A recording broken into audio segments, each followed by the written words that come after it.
All right, so are you ready for this one? We are diving deep into Sodom and Gomorrah today. Oh, yeah? That's right, Genesis 19.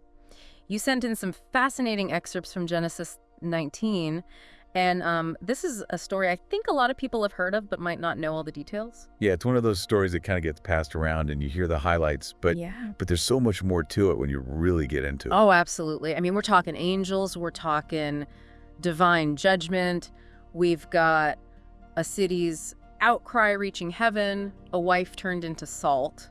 I mean, come on. Like, come on. And then the ripple effects. It sets up some pretty significant lineages. That's right. You can't tell the story of the Old Testament without talking about Sodom and Gomorrah. So where do we even begin with a story this big and complex? Well, I think the best place to start is with the arrival of the angels. Okay, yeah. We've got these angels showing up in Sodom and Lot. Abraham's nephew is the one who welcomes them. Right. And that act of hospitality is really crucial in this story because in the ancient Near East, welcoming strangers was like a sacred duty. It was more than just good manners. It was a sign of your righteousness. It was a sign of your piety. It's interesting, too, because you've got Sodom and Gomorrah, these cities that are known for their wickedness, and yet here's Lot showing this incredible act of hospitality. Right. It makes you wonder about him, right? Yeah. Like, what's his story? Yeah, like...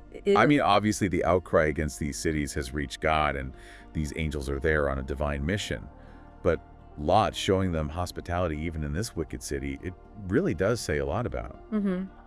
But then things take a really dark turn. And I mean a really dark turn. We've got the men of Sodom surrounding Lot's house. Yeah, this is where it gets intense. Yeah, and they're demanding that the angels be brought out so that we can have sex with them. I mean, wow. That is just chilling. It's a horrifying passage when you read it. And it's not just about sexual desire either. There's something more going on here. There's this power dynamic, this complete disregard for the sanctity of hospitality. You know, it almost feels like a foreshadowing of the divine judgment that's about to unfold. It's like they're completely blind to the danger they're in. Yeah, and you know what? That's not just a figure of speech. There's a literal blindness that happens to the mob in this story. Oh, really? Yeah. The text says that the men of Sodom were struck with blindness, and they couldn't find the door to Lot's house. So their physical blindness is like a reflection of their moral blindness? Exactly. They can't see what's right in front of them, both literally and figuratively. Whoa, okay. Yeah, that adds a whole other layer to it. Right. It's like this visual representation of their spiritual state, their inability to perceive truth and righteousness. And then we have this just absolutely bewildering scene where Lot offers his daughters to the mob instead. I know we need to consider the cultural context here, but it's still so hard to wrap my head around. It's one of those passages that just makes you uncomfortable. It's like, yeah. What is going on? Yeah. But you have to remember that in ancient patriarchal societies, women were often seen as possessions. You know, their value was tied to their fathers or their husbands. So maybe in Lot's mind, he saw this as the lesser of two evils. He was trying to protect his guests, even if it meant sacrificing his daughters. Yeah, that's one way to interpret it. It definitely doesn't make it right. Yeah. But it helps us to understand the kind of desperate situation he was in. Yeah, and it speaks to the power dynamics at play, right? The way women were viewed and treated in that society. Absolutely. Yep. And it's important to remember that the text doesn't condone Lot's actions, but it does present them in all their complexity. It's definitely not shying away from the difficult stuff. No, it's forcing us to confront some uncomfortable truths about human nature. Even the righteous people in the Bible weren't perfect. So thankfully the angels intervene. They're like, okay, Lot, it's time to go. Right, it's time to get out of Dodge. Yeah. And the escape from Sodom is just as crazy as everything leading up to it. You've got Lot hesitating. He's clearly terrified. And you can almost sense this lingering attachment to the city he's leaving behind. Yeah, it's like even though he knows it's a wicked place, there's still a part of him that doesn't want to let go. And it's important to remember here that Lot and his family are spared, not just because of God's mercy, but also because of Abraham's earlier intercession on behalf of the righteous people in Sodom. So even though Lot is flawed, he's still under divine protection. But that protection comes with a very specific condition. Don't look back. Right, and of course, what does Lot's wife do? She looks back. What do you think was going through her head at that moment? Was it longing for her old life, doubt, or something else entirely? That's the million-dollar question, right?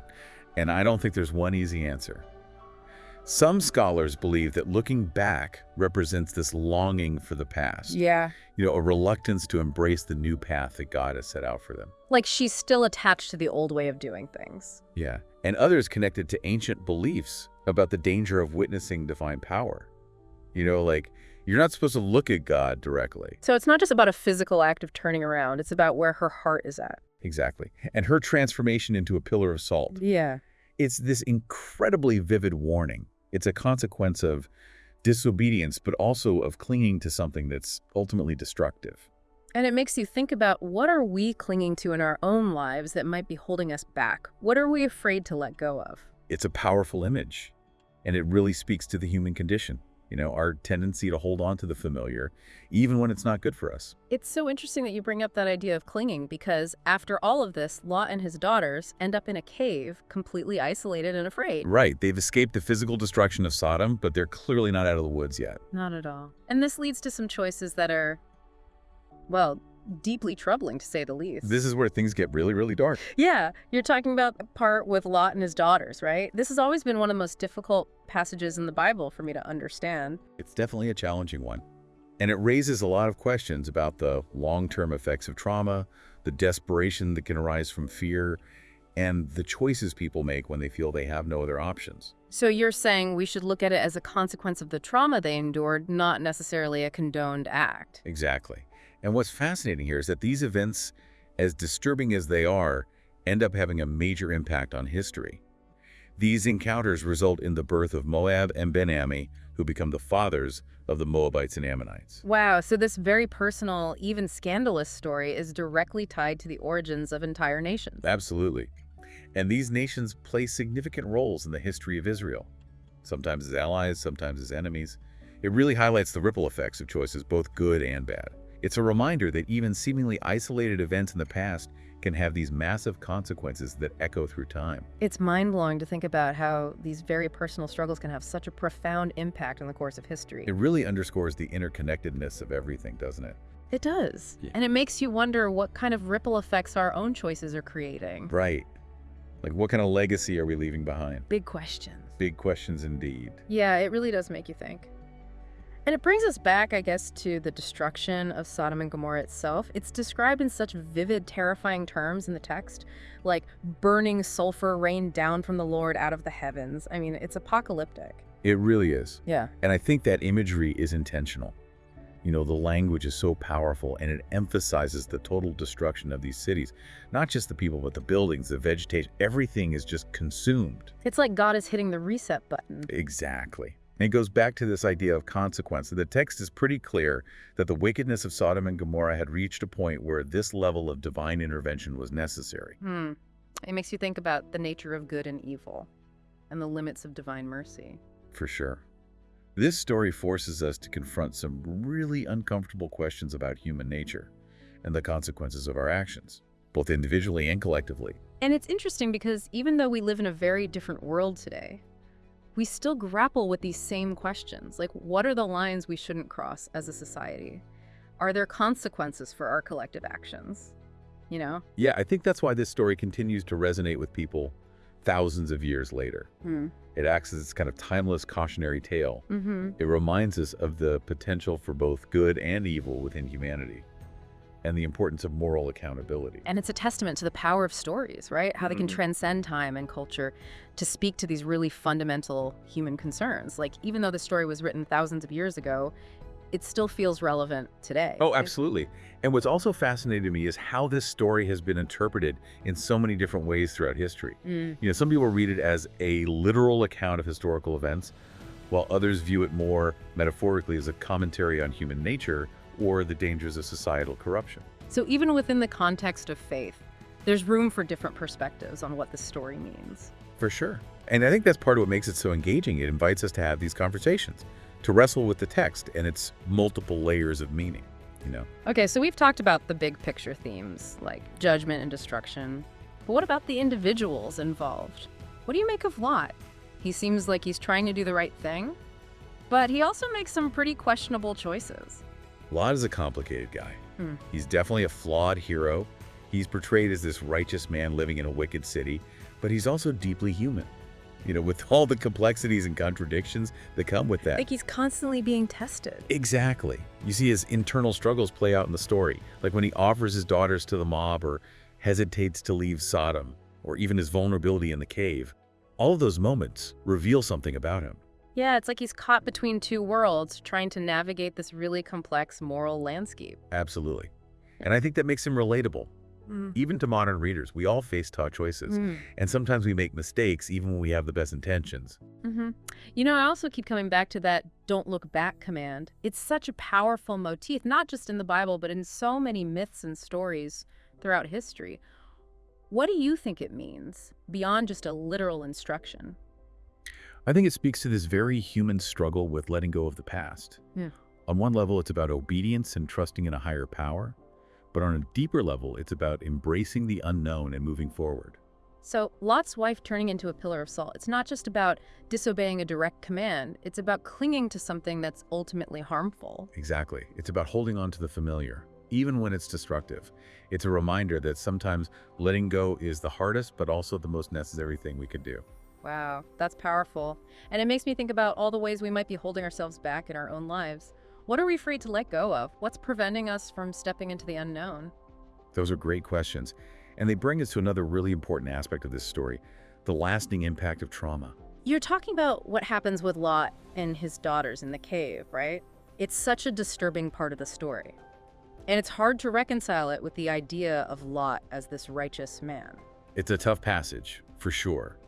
But I think it's important to remember that even those who are considered righteous are still human, capable of making terrible choices, especially in the face of extreme trauma and fear. So you're saying we shouldn't judge Lot too harshly? His actions, while reprehensible, are maybe understandable given the circumstances? I think it's more nuanced than that. Yeah. I wouldn't say understandable. But perhaps we could view them as a consequence of the trauma he and his daughters have endured. They've witnessed the destruction of their entire world, and they're completely isolated and vulnerable. Their choices are a reflection of that brokenness. Right. It's like a reminder that even the best of us can be broken by trauma. Absolutely. And it's a reminder that healing takes time, and that even out of the darkest moments, there's always the possibility for grace and redemption. And it's interesting how even out of these horrific events, we see the origins of the Moabites and Ammonites, who go on to play really significant roles in biblical history. It's like the story is saying that even out of darkness, something new can emerge. Yeah, it's a reminder that history is not linear, Yeah. and that even the most personal and even disturbing events can have these far-reaching consequences that we might not even be aware of. It's mind-blowing when you think about it, and it makes you wonder what kind of legacy we're leaving behind for future generations with our own choices. Definitely something to ponder. For sure. Yeah, it's a lot to think about, for sure, like all those connections and consequences. And, it's crazy how this story has resonated with people for literally thousands of years, across different cultures and belief systems. Why do you think that is? What is it about Sodom and Gomorrah that just grabs people? Well, I think on a basic level, it taps into some of our deepest fears. Mm-hmm. The fear of judgment, the consequences of our actions, the fragility of civilization. These are all themes that have been relevant to people throughout history. Yeah, it's like a warning sign. It's like, don't let this happen to you. Right, exactly.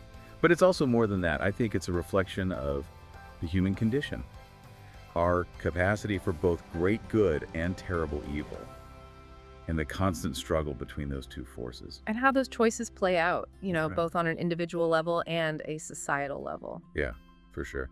And then there's also the question of faith and obedience. Yeah.